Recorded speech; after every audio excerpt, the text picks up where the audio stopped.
Bienvenidos a una nueva edición de Sobre Ciencia aquí en TV Ciudad. Ustedes ya saben, quinta temporada de periodismo científico en el canal de la ciudad de Montevideo, pero para todo el país y para todo el mundo. Hoy les vamos a contar de algunas cosas fuera de agenda, fuera de programa y que son sumamente valiosas e interesantes y sobre todo porque tienen que ver en algunos casos con cosas que podemos experimentar, que podemos ver o que nos han pasado muchas veces.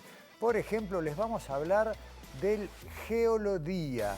Primera vez que se hace, esto ya viene practicándose en otras partes del mundo. En Uruguay va a ser la primera vez que vamos a tener la posibilidad de recorrer 4 sitios geológicos en distintos departamentos del sur del país, acompañados por científicas y científicos, gente del ámbito de la geología, para que nos cuenten por qué hay lugares, paisajes que en algunos casos son recontra habituales y sin embargo tienen un profundo interés y nos hablan, nos cuentan la historia de nuestro territorio y también de nuestro planeta. Geología, después les contamos un poquito más, pero además vamos a hablar de bichos peludos. ¿Cuándo han visto ciencia de bichos peludos? Bueno, les vamos a contar todo sobre las especies que habitan en nuestro país, sus hábitos y demás. Un animalito simpático, pero que también nos despierta alguna precaución y tiene sus mitos. Y ya que hablamos de animales que nos despiertan precaución, arañas en las carreteras, otra cosa que nos ha pasado, ¿no? Cuando uno a veces va transitando los caminos del país y ve arañas bien grandes, tan grandes como para verlas desde el auto, ¿no? Y que cruzan, bueno, también un informe sobre las arañas de carreteras que podemos encontrar en el territorio de Uruguay. Mucha ciencia para hoy y arrancamos, como siempre, con el salpicón de las principales noticias científicas de los últimos días.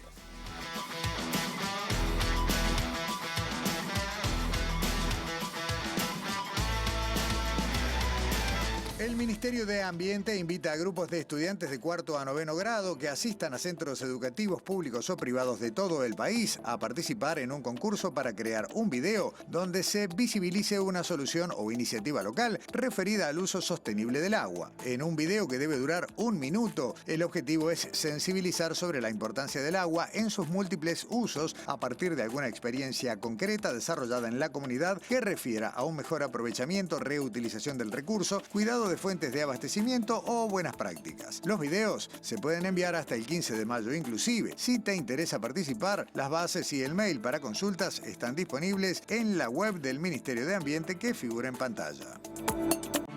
Los grandes mamíferos ya extintos que alguna vez habitaron Uruguay están a un clic de distancia en el sitio de Megafauna 3D, una iniciativa del Laboratorio de Paleobiología de la Facultad de Ciencias de la Universidad de la República, que cuenta con el apoyo financiero de la Agencia Nacional de Investigación e Innovación. Sin moverse de casa, se pueden ver réplicas de fósiles para descargar e imprimir en impresoras 3D, actividades didácticas en NetLogo, videos en lengua de señas, manuales en PDF para docentes, visitas virtuales a sitios paleontológicos y una excavación virtual en Minecraft Education, disponible en la plataforma CREA de Ceibal. Además, ya está disponible la tercera edición del libro que lleva el mismo nombre. Por primera vez, la publicación está también en formato digital a través de la Biblioteca País. Todos los recursos pueden encontrarse en esta web de forma gratuita y usarse libremente.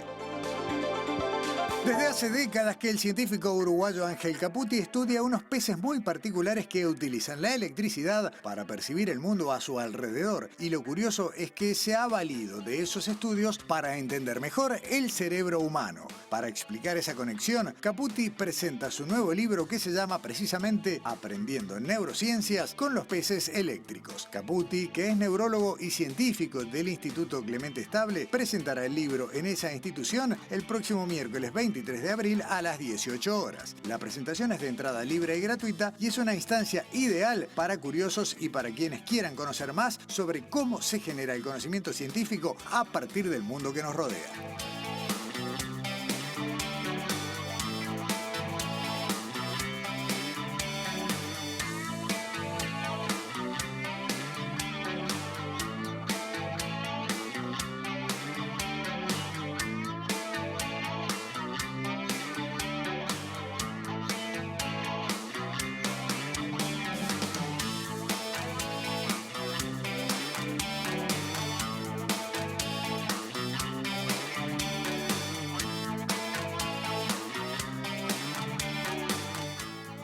Les voy a contar algo. Yo tengo, si bien fue hace muchísimo tiempo, tengo muy claro el recuerdo de la primera vez que manejando un auto distinguí una araña cuando cruzaba la carretera y fue una sensación impactante porque uno no piensa que desde arriba de la máquina va a haber, ¿no? Algo que en definitiva tiene una dimensión relativamente reducida.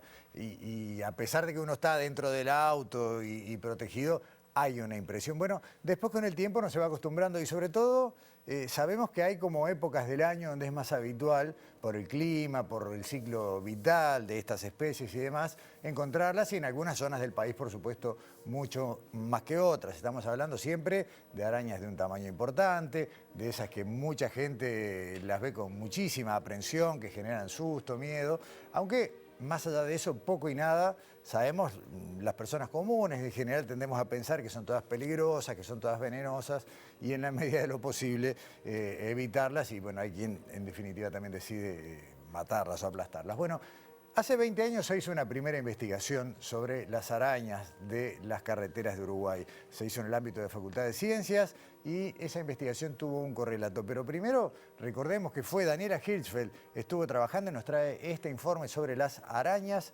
de las carreteras en Uruguay.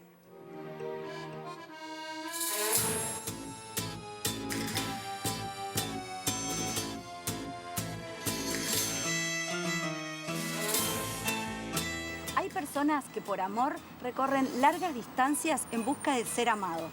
Lo mismo hacen al menos 2 especies de arañas que habitan en Uruguay y que son las protagonistas de este informe. Las conocemos como arañas de la carretera porque solemos verlas cruzar las rutas del país. Investigadores de la Facultad de Ciencias las estudian desde hace años y nos van a contar más sobre ellas en esta primera parte del informe.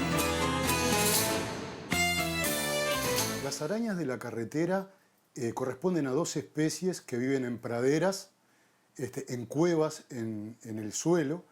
Y lo que vemos cruzando la carretera, sobre todo cuando la gente sale en los meses de final del verano, de principio del otoño, en turismo, en carnaval, son los machos de esas especies que cruzan la carretera porque es la época reproductora y están buscando a las hembras. Para movilizarse, sobre todo los machos, tienen 2 meses, porque como adultos viven solo 2 meses, y en esos 2 meses o encuentran a hembras o no tienen la posibilidad de reproducirse.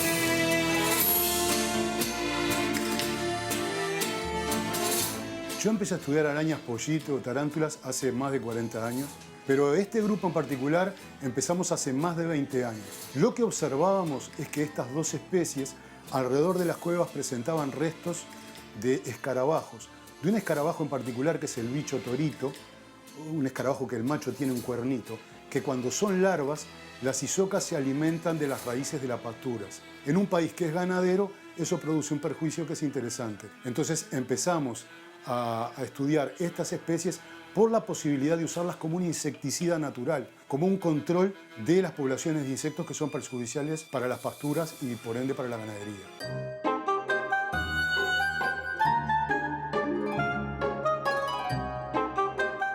El primer estudio sobre estas 2 especies lo hicimos con un apoyo de la universidad, de la oficina de CSIC, con un equipo diferente al de hoy porque mucha gente ya se retiró.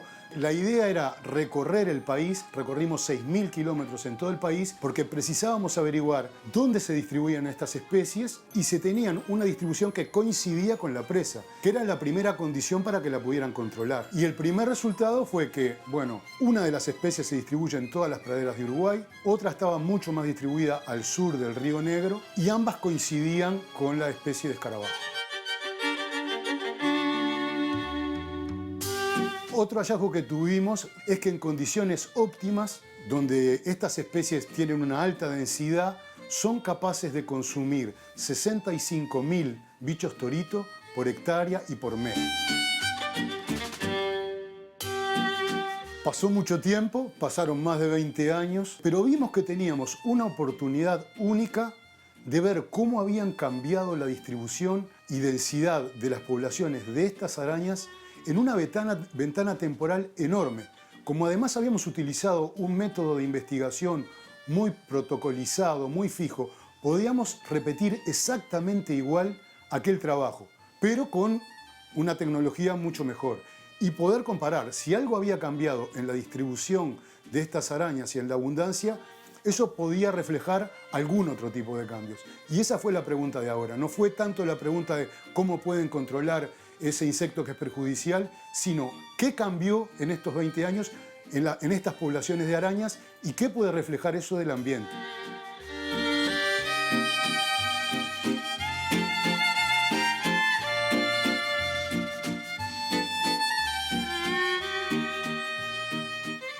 Prácticamente después de lo que fue la puesta a punto de la primera parte del informe queda casi presentada la segunda, ¿no? La de los resultados de la nueva investigación. Pero me quiero detener simplemente en algo que mencionaba Fernando Pérez Miles y es la posibilidad de a partir de una especie conocer cosas más sistémicas, ¿no? No solamente, bueno, si cambió su distribución territorial o algo, sino usar también esos datos como indicadores de otras situaciones. Así que bueno, a eso se dedicó Daniela, a seguir conversando e indagando sobre los resultados nuevos, los que actualizaron los conocimientos previos sobre la distribución de estas arañas.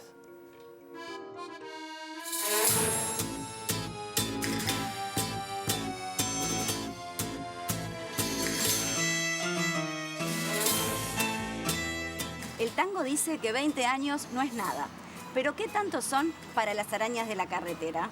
Un nuevo estudio de Facultad de Ciencias busca comparar datos nuevos con otra investigación realizada hace 2 décadas. Estos son algunos de los resultados. El primer resultado que obtuvimos más llamativo fue que las poblaciones de ambas especies se redujeron en estos 20 años. Lo cual no es tan sorprendente porque los pastizales de Uruguay han sufrido muchos cambios por cambios en la matriz productiva. Lo que encontramos a partir de todo esto fue que, primero que todo, hay lugares donde no estamos encontrando esas arañas. El cambio en el uso del suelo ha sido muy grande, principalmente en la parte sur. ¿Sí? Por ejemplo, habían regiones sobre la interbalnearia, cerca del aeropuerto, donde antes se encontraban muchísimas tarántulas en poco tiempo. Sin embargo, hoy en día no estamos encontrando ahí porque cambió muchísimo. Carreteras, colonias privadas.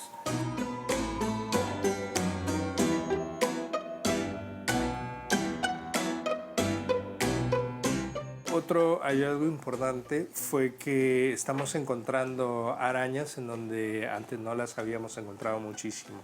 Hay una especie que la encontramos en una parte del norte, ¿sí? Al norte del Río Negro principalmente, y hasta más o menos arriba de Salto. En este caso, la especie no la habíamos encontrado antes ahí.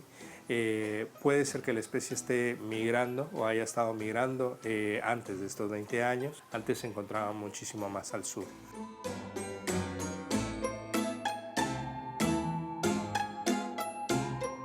Los cambios tecnológicos en estos 20 años fueron muchísimos. Primero que todo, la introducción del GPS, que cuando se hizo la primera investigación, el GPS estaba como que en sus inicios para uso civil, y ahora tenemos GPS incluso en los celulares. Entonces usamos muchísimos GPS, tratamos de buscar los mismos puntos que se habían tomado hace 20 años, y los georreferenciamos en mapas. Las otras tecnologías que utilizamos fueron el boroscopio, que es como un endoscopio que usan los cirujanos, ¿sí? En este caso usamos uno industrial, que es un tubito que tiene una cámara. Entonces nosotros lo que hacemos es que lo introducimos en la cueva donde habita la tarántula, ¿sí? Lo metemos ahí por el agujerito y lo vamos metiendo, y con ese podemos saber si la cueva está habitada, si está habitada por una tarántula, que es muy importante, y qué especie es, que es lo que nos interesa. Hicimos el trabajo muchísimo más eficiente en esta ocasión.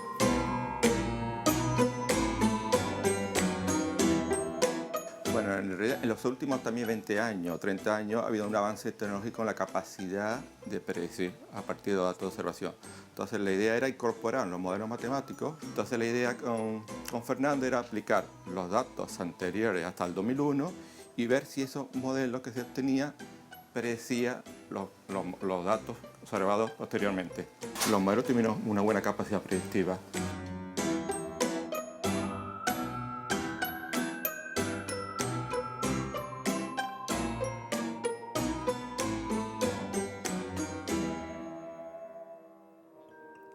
Seguramente lo que sigue ahora genera un poquitito menos de aprehensión que una tarántula, ¿no? Que ya solo nombrarla ya nos remite a cine de terror, a sustos y demás, pero hay mucha gente que a los bichos peludos también le tiene miedo, los evita, y no sé cuánto hay de esto de mito, cuánto hay de realidad, si pueden o no afectarnos en algo, pero para eso está Alexandra Perrones. ¿Cómo andás? ¿Cómo andás, Gustavo? ¿Todo bien? Muy bien. Bueno, sobre todo en los meses de verano, donde estamos más en lugares abiertos, abajo de los árboles, y mucho en Rocha, este último verano, se habló mucho de personas que, bueno, se encontraron accidentalmente con los conocidos como bichos peludos, que justamente algunos producen alguna especie de urticaria, de alergia, de molestia, ¿no?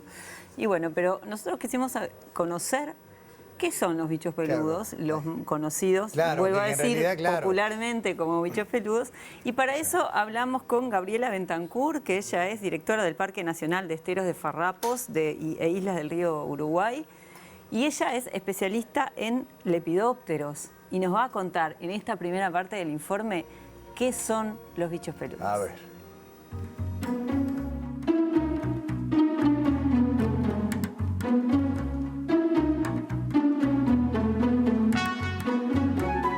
Actualmente estamos teniendo en el Uruguay un tema que se ha nombrado mucho y por las redes sociales, todo, que son el término bicho peludo, que es algo que desde la infancia hemos sentido nombrar, pero a mí me gusta como bióloga recordarles que en realidad estamos haciendo referencia a una mariposa, a un lepidóptero.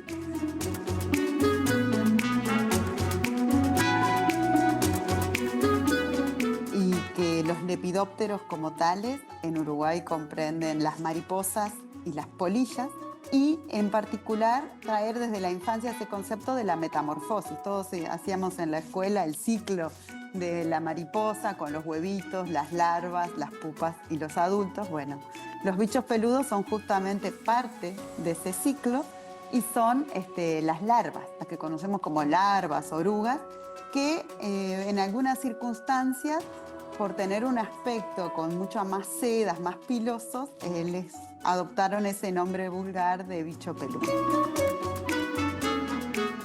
Ese aspecto que ha hecho que muchas veces los mistifiquemos y le demos ese nombre un poco despectivo, ha hecho también que se estudie durante toda la historia de la humanidad. Hemos convivido con esas orugas y ha habido distintos tipos de accidentes al rozar con ellas. Y de ahí es que se acuñó, se utilizó el nombre de erucismo, que quiere, eruca es oruga, entonces erucismo es eso, es el daño producido por una oruga. Y también es algo mucho menos frecuente, pero existe el lepidopterismo, que es cuando la alergia, porque en realidad lo único que producen es alergia, es producida por la mariposa adulta.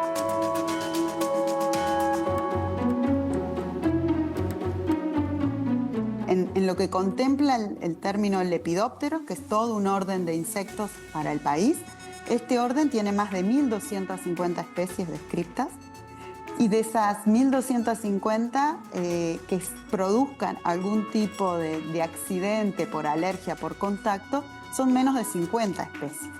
Y sin embargo, de las otras 1.200 sabemos poco y nada la población en general de sus orugas, porque justamente no prestamos quizás la atención que prestamos cuando tenemos este encuentro fortuito tan desagradable.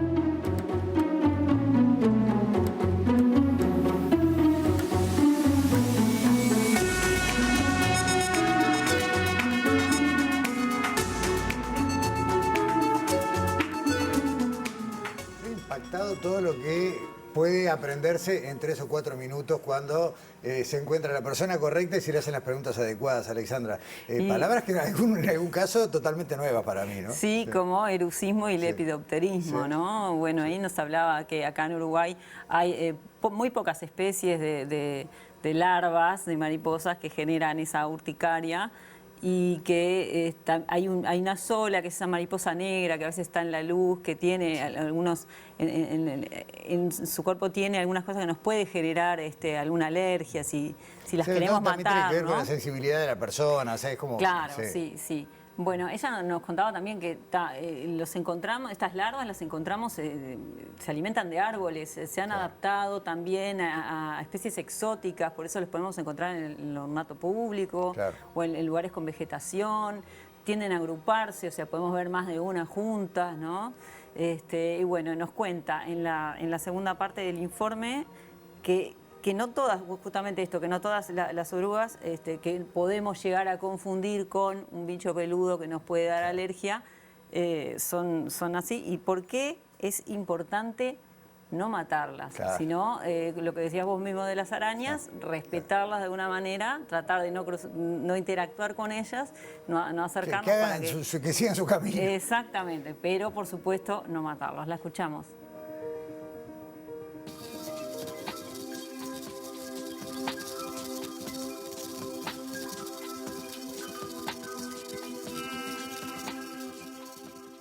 Algo que tenemos que tener en cuenta es que estas orugas no buscan hacernos daño.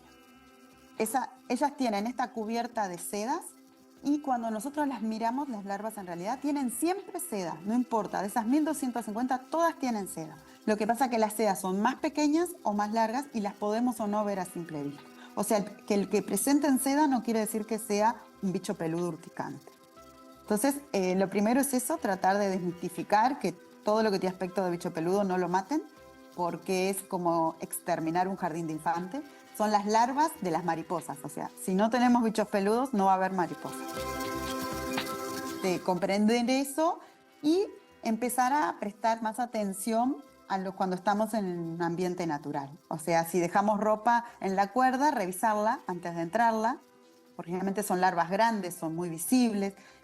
Por ejemplo, la familia que más causó daño este año, Megalopyge urens, es muy grande, muy vistosa. Inclusive, si ustedes miran, tiene un aspecto de unas sedas muy largas que terminan como en un corazoncito. Es muy llamativa, hay que mirarla con cariño, yo sé, pero es muy llamativa. Y esas sedas largas y sedosas no son urticantes. Las urticantes son unas más cortitas y punzantes que están por debajo. O sea, si ella camina sobre mí, no me va a hacer nada.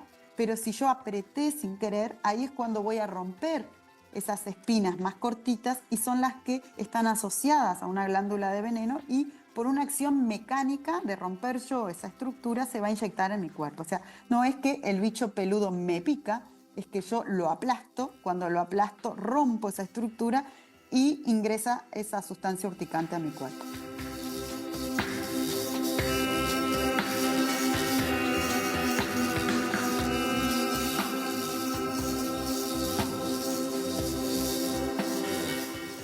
Si te gusta el durazno, bancate la pelusa. Si te gustan las mariposas, bancate el bicho peludo. Esa sería la frase. Bueno, pero lo que decía Gabriela, no solo los bichos peludos son larvas de mariposas, sino que además tampoco pican. Claro. Que también es muy popular escuchar, me picó un bicho peludo. Bueno, no pican y es eso, es la interacción con nosotros que genera esa urticaria y no tampoco de todos los que nos pueden parecer estas larvas de mariposas conocidas como bichos peludos. Y nos decía ella, Gabriela, tienen colores muy fuertes, claro. Son verdes, muy fuertes también, amarillos y negros. Su estrategia pasa más bien por hacerse visibles y tratar de espantar a partir de esa visibilidad. Sí, ¿no? Exactamente. Bueno, terminamos un bloque así muy informativo.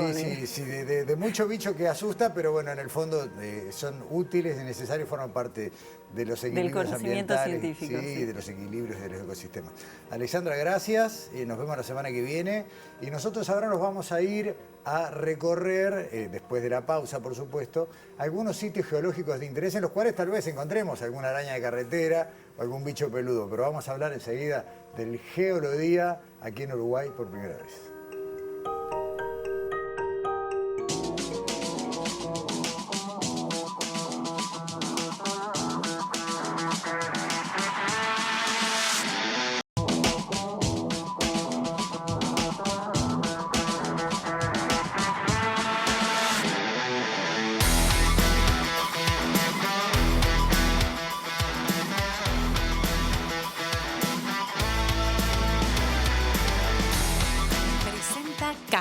Afiliate llamando al 1444 o en casmu.com.uy. Casmu, nos une la vida. Usando el juego de palabras, bastante fácil cuando uno lo ve, pero al principio uno no cae, ¿no? Geología, geología. Hace ya unos cuantos años en otras partes del mundo se empezó a generar una actividad de divulgación que es recorrer sitios de interés geológico con expertos, con expertas, con gente de la investigación y contarle a los comunes mortales que a veces vemos un paisaje y no tenemos la información de qué es lo que estamos viendo, bueno, cuál es el interés y por qué ese sitio puede ser único o de los pocos en el mundo con determinadas características, qué nos cuenta un espacio, un territorio sobre, por ejemplo, algo tan sencillo como la historia de nuestro planeta. Bueno, por primera vez el Geolodía se va a hacer en Uruguay. Y hay un esfuerzo muy grande, pero creo que va a ser muy disfrutado por parte de un colectivo de geólogas y geólogos de nuestro país, numeroso, que nos va a invitar a recorrer, y ahora vamos a meternos en detalle en todo esto, 4 puntos del sur de Uruguay, y ojalá que esto con el tiempo avance para que no digamos solamente sur, pero por acá arrancamos y no es poco, y conocer, empezar a mirar con otros ojos paisajes que en muchos casos nos resultan sumamente cotidianos. César Gozo, bienvenido a Sobre Ciencia una vez más. Muchas gracias, Gustavo, por la invitación. Un placer estar aquí. Igualmente. Aparte contigo recorremos de sur a norte, porque la última vez que estuviste estuvimos hablando del norte, ¿no? De Artigas. De las Amatistas, sí, exactamente, del de todo el patrimonio distrito geológico designado por la Asociación de Geólogos Internacionales. Exactamente. Además, bueno, tu historia, digamos, tu aporte tal vez más conocido por mucha gente tiene que ver con el proyecto que terminó siendo ya hoy una cosa totalmente consolidada, que es el Geoparque Grutas del Palacio, el único geoparque UNESCO que tiene Uruguay. Que tiene Uruguay hasta el momento y que justamente esta semana estamos celebrando la Semana de Geoturismo ahí en el territorio de Geoparque. O sea que además de Semana Santa, del turismo, criolla, de la cerveza, de la vuelta ciclista, sí, también estamos transitando la Semana de Geoturismo. La semana de Geoturismo, y a nivel de Latinoamérica, el día sábado es la Semana Latinoamericana del Geoturismo, algo que impulsamos desde Flores también hace unos años y que todos los geoparques de la red latinoamericana celebran durante ese día el Día Latinoamericano de Geoturismo. ¿A dónde tiene que estar atenta la gente? Por ejemplo, ya hubo actividades lunes y martes, pero bueno, hoy miércoles también, sí, siguen algunas jueves, viernes y sábado. En el sitio web del Geoparque, geoparque.ui, ahí está el cronograma de actividades para jueves, para viernes y sábado. Posiblemente el viernes yo esté acompañando parte de esas actividades también, así que será un placer recibir a todos los geoturistas. Excelente. Antes de meternos en el Geolo Day, sí, un comentario más, ¿no? Cómo el aporte, el trabajo colectivo de la academia, de la comunidad, de las fuerzas políticas, del sector comercial de Flores, sí, lo puso en el mapa turístico de Uruguay. Hoy es un sí, departamento que tiene estas cosas, ¿no? Sin Voy a duda, decir, sí, me voy a pasar 3 días a Flores y no me voy a aburrir. Y por suerte también se viene, o se está intentando replicar en otras áreas, sí, en otros lugares del país. De hecho, en La Valleja hay propuesta un proyecto de geoparque, el proyecto Manantiales Serrano, es decir, que de a poquito la semilla que sembramos en Flores va germinando por otros sitios de Uruguay. Con diferentes estados de avance, tal vez un día podamos hablar, por lo menos ahora, de 4 geoparques en Uruguay. Sí, a nivel de proyectos hay sí, 4 áreas en el territorio que están por lo menos con lugares identificados de patrimonio geológico de relevancia científica internacional, que eso es lo que pide UNESCO, que haya al menos en ese territorio un sitio con importancia científica de nivel internacional. Y bueno, y ahí son las comunidades, los gobiernos locales que tienen que interactuar para llevar adelante los proyectos que tienen que ver con el desarrollo de los territorios, porque en realidad están pensados los geoparques para que las comunidades locales crezcan, se desarrollen como comunidad, digamos, a través de lo que es el geoturismo, a través de la venta de artesanías, en fin, utilizando el recurso geológico en este caso, o a los recursos geológicos. A lo que vinimos, porque sí, vamos a hablar de geología, pero claro, yo siempre me pasa lo mismo con la geología. Uno piensa en primera instancia, los que estamos, los legos, ¿no? Bueno, pensás en piedras, y después empezás a pensar en paisaje, claro, en otras cosas vinculadas como la paleontología, como otras ramas de conocimiento, como incluso lo que es la geología artística, ¿no? La que tiene que ver con la obtención de materiales ornamentales. Y uno puede hablar días, o sea, podríamos hacer una nota por semana y siempre tendríamos tema, ¿no? Sí, claro, porque digamos es tan amplio el campo de la geología, desde los recursos minerales, el agua subterránea, en fin, hay infinidad de cosas. Y bueno, y últimamente lo que tiene que ver más con la conservación de los sitios patrimoniales o de los que tienen relevancia local o regional o incluso hasta internacional, como el caso de las amatistas en el norte del país. Pero a propósito de esto de geología, digamos, nació, digamos, por algunas circunstancias particulares en España.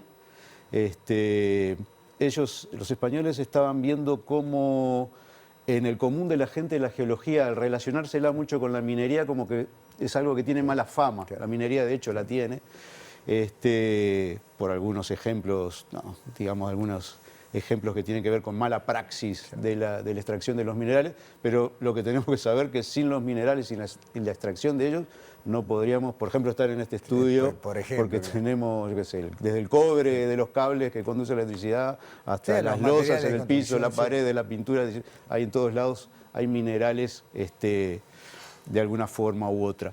Entonces, los españoles viendo eso, digamos, la percepción que había en el común de la sociedad de la geología, la falta o la pérdida en las currículas de la educación media, mismo en España, fue que un geólogo español de Teruel, la provincia de Teruel, fue a una reunión europea de geoparques, vio un ejemplo de geoeducación de un geoparque alemán que ellos llamaban Geotop en Alemania, y se llevó la idea para Teruel, en el Parque Geológico Aliaga, que ahí los dinosaurios están muy presentes, y empezó con el Geolodía en el 2005, Geolodía 05, digamos, claro. Y bueno, y hasta ahora, ininterrumpidamente, este año son más de 40 actividades en España, 16 en México y 4 por primera vez acá en nuestro país. Vamos arrancando para ir viendo, primero que nada, los afiches, porque es toda la información para que la gente vaya sabiendo a dónde concentrarse, los horarios. Todas las actividades son el sábado 10 de mayo. Todas van a ser el sábado 10 de mayo. En realidad el Geolodía está pensado para hacer ese fin de semana, pero como acá tenemos la elección municipal el 11, decidimos hacerla todas el sábado 10. Y por una cuestión un poco más de logística. Pero sí, son 4 sitios los propuestos. Tenemos la colaboración de la Dinamige, la Dirección Nacional de Minería y Geología, de la Facultad de Ciencias, del CURE Maldonado, del Museo de Historia Natural, y obviamente todo bajo la organización de la Sociedad Uruguaya de Geología, que en este caso, bueno, fuimos invitados a ser los referentes por Uruguay, la sociedad, y bueno, hoy pude convencer a los compañeros de la directiva de la sociedad para organizar esta primera experiencia, y como decías tú, ojalá que en el futuro otros compañeros geólogos, colegas geólogos y geólogas del interior puedan organizar también actividades en mayo del año que viene, en el Geolodía 26, otras actividades en Artigas, en Paysandú, en Cerro Largo, ojalá que esto se vaya incrementando. Tenemos por ahí para ver, por ejemplo, el afiche, el flyer de lo que es uno de los lugares que es la conocida Casa Escultura del Águila, ¿no? En la Atlántida. Del Águila, el Monumento del Águila, sí, muy emblemático para la zona de ahí de Atlántida, de Villa Argentina, que requirió en el año 2000 una defensa particular de ese monumento, por así llamarlo, porque claro, la erosión costera estaba golpeando ahí los barrancos y entonces se construyó en el año 2000 esa estructura, esas son unas jaulas de alambre galvanizado relleno de rocas, se llama los gaviones, gavión, ahí está, y que de alguna forma en estos últimos 20 años ha contenido bastante a la erosión, porque esa construcción es del año 43, nosotros vamos a hacer toda una referencia histórica a ese sitio, con en lo que representa. Con todo lo que hay de mito y leyenda también. Sí, ¿no? también. En realidad, el borde de esa casa, porque en realidad era una vivienda construida en el año 43, estaba a 40 metros del acantilado en aquella época. Es decir que actualmente se llevó los 40 metros iniciales y los 40 metros al final. Nosotros tenemos medidos rangos de erosión, digamos, anuales en esa zona y dan del orden de 1 metro, 80 centímetros por año. O sea que acá no solamente una descripción en clave geológica de un paisaje costero, sino también de cómo está evolucionando, cómo está cambiando la costa y cuánto hay de injerencia de la actividad humana y cuánto de proceso natural. De hecho hay espigones ahí construidos de la década del 70, vamos a explicar un poco cómo es que funcionan, que lo que se quería obtener era agrandar la playa, pero los espigones también tienen un problema, por eso se han dejado de usar y bueno, ahora con cercas captoras de arena que hay en la base también, que la Intendencia gestiona de esa forma, poder contener en los momentos de temporales, digamos, cómo golpean las olas en la base del acantilado y que no provoque la caída de de la cabeza del águila, en este caso Claro. del águila, que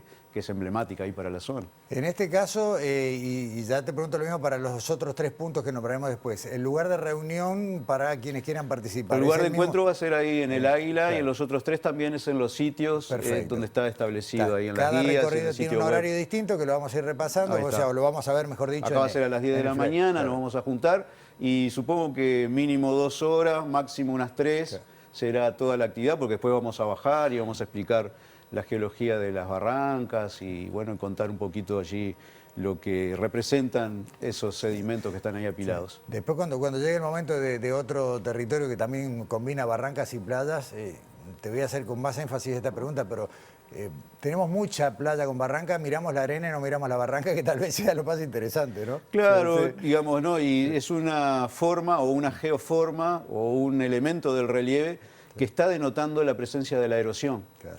Es una figura de erosión. Entonces tenemos que estar alertas, porque erosión significa que se está perdiendo el relieve por la acción, bueno, costera. Y hay que estar atentos porque significa pérdidas de terreno. Y de hecho, muy cerquita de allí, en Las Vegas, hay acantilados y hay barrancas costeras que están entrando ya en los predios particulares. Es decir, la Rambla de Las Vegas ya ha desaparecido y ya está entrando en predios particulares. Entonces, el tema de la gestión costera, conocer las geoformas, cuáles son las que denotan erosión, cuáles son las que denotan sedimentación, como los campos dunares, por ejemplo, en el Cabo Polonio, es decir, son cosas que también atañen a la geología. En este caso, geología costera. Claro, y en un contexto donde el territorio de por sí, digamos, cambia por la acción de los agentes naturales, más la acción humana, más los efectos de cambio climático, que también claro. están acelerando algunos procesos. Exactamente. Conocer la costa es clave si queremos seguir disfrutándola. Sí, tal cual tú lo decís, tal cual.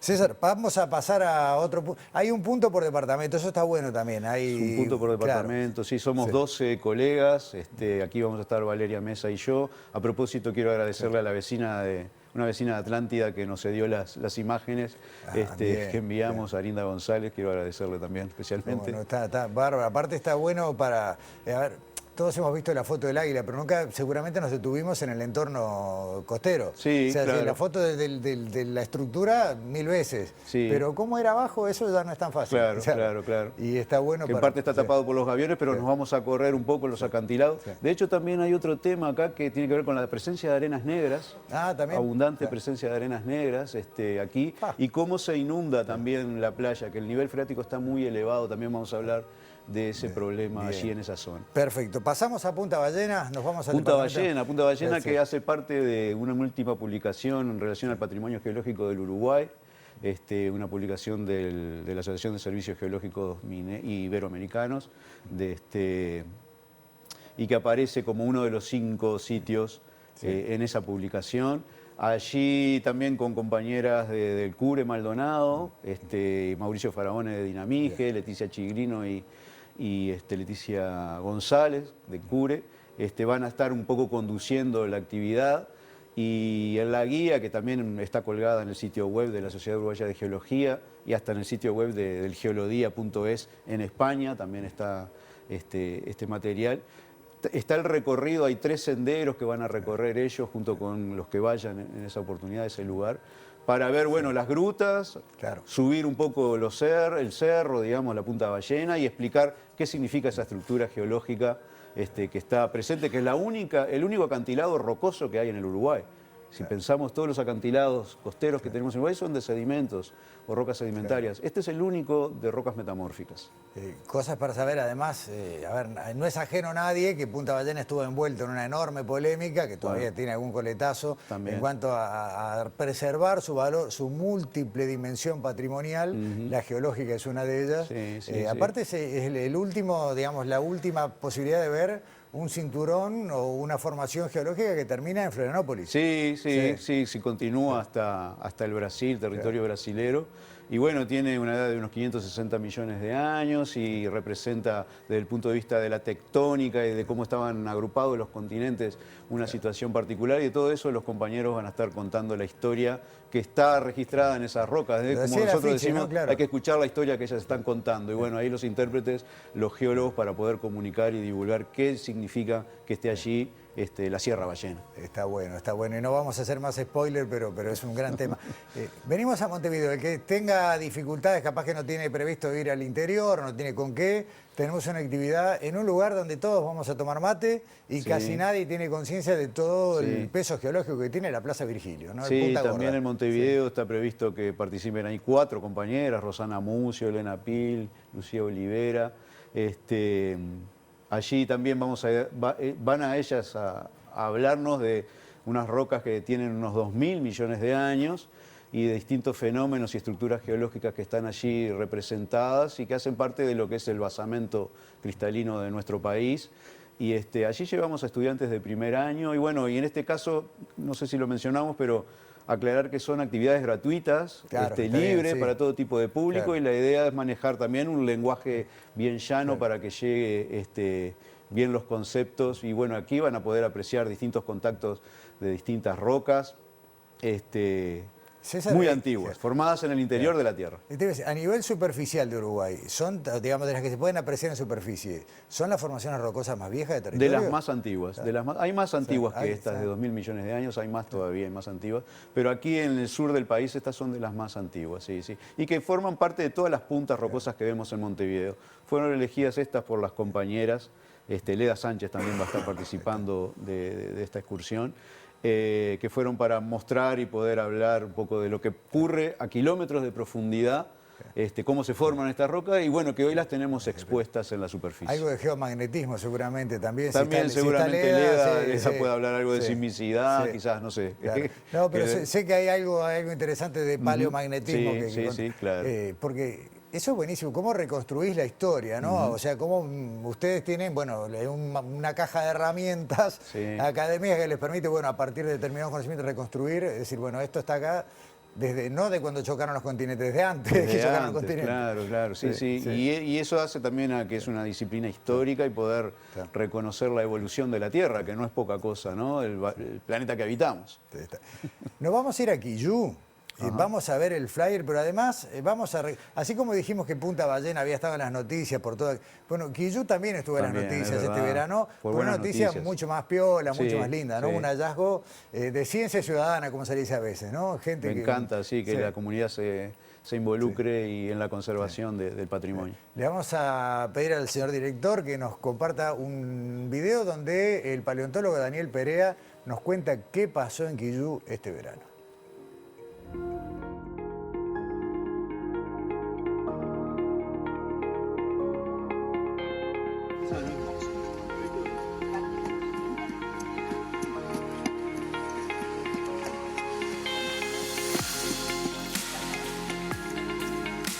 Esto es una cuestión de lógica, pero que a nivel geológico tiene una buena relación.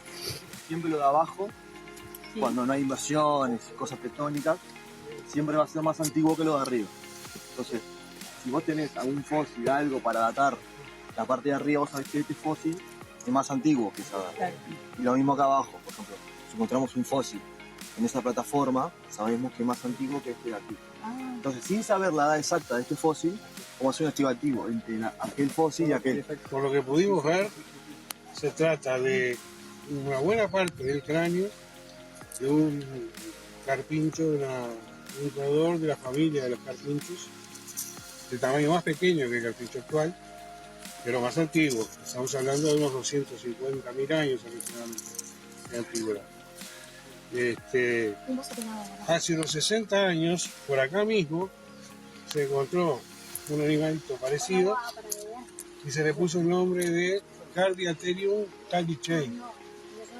Probablemente sea un integrante de esa misma especie, pero hasta que no se corrobore en el laboratorio haciendo estudios de profundidad y comparativos, no lo podemos afirmar a ciencia cierta.